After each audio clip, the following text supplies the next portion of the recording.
So, Alan, let's start with what you've seen from the goalies. And we were talking about it. I mean, there's no way they can go back to Grubauer, right? No, and it's funny how everyone wanted Holtby out of the crease and had to have Grubauer back in there.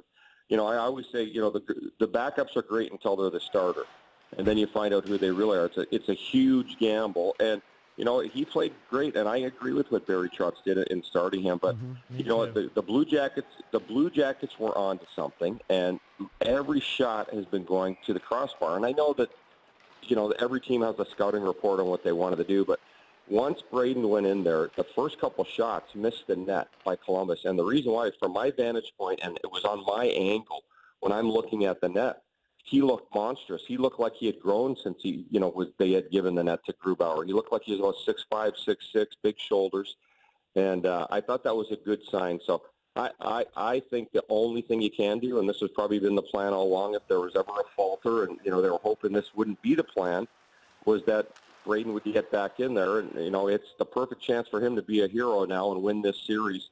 And hopefully his team can give him the goals that they need, and he comes up with the big stops. And his record against Columbus is spectacular. That's why I kept hedging that. You can't go wrong with either guy. He's 14-4-2 in his career against Columbus, and once again that garbage all goes out the window because you see Bobrovsky's playoff numbers over the years. But this year Braden was still 3-1 against Columbus, and I games he stole when the Caps weren't playing well. He stole the back-to-back set of games against Columbus, and then the next one was during that period where he was having a tough time with mind. He physically wasn't right the way he was playing, and he got beaten pretty bad by them at Columbus one night. And I think it was the last time he got pulled, and they kind of gave the net away. But I think Braden definitely has to be the goaltender from here on out, no matter what.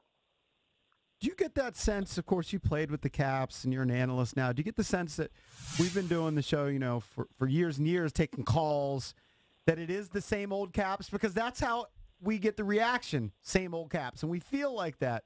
And does that weigh on the players at some point? It's so hard for me because, I was an undrafted hockey player, and I made the NHL by, attitude and, just believing that things are, the past, other people's past is not your past. You've got to create, what's given to you. And it's always hard for me to buy into that. And I know the first thing is you do get tired of listening to the fans, and they act like, the Caps just have to put their jerseys on and win these games. But there are a lot of things that go into it. I feel for the guys that they have to live through that.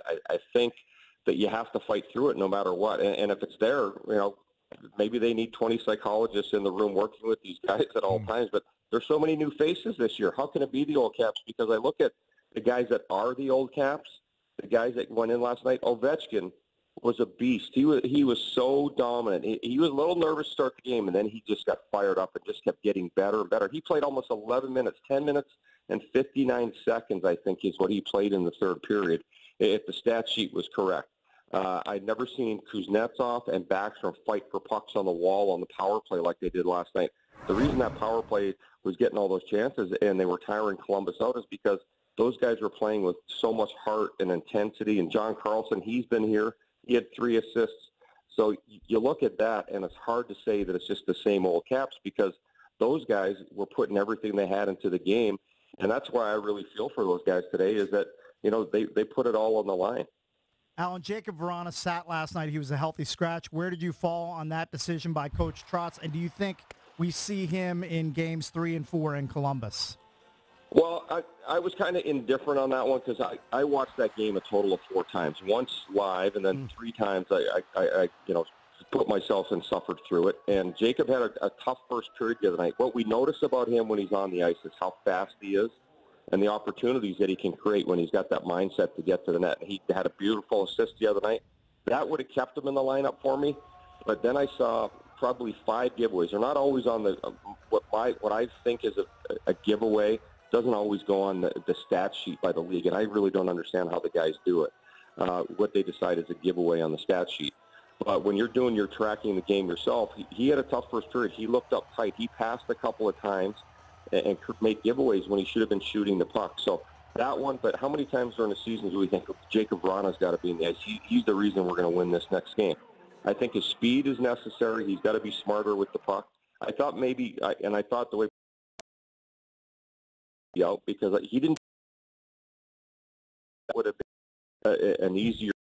We're going to take the lineup, leave Veron in and take Connolly out. But at the end of the day, you're depending on every one of the guys that's in the lineup to not make mistakes with the puck, not make giveaways, not take bad penalties, and play with discipline. And ultimately, that's what cost them the game last night.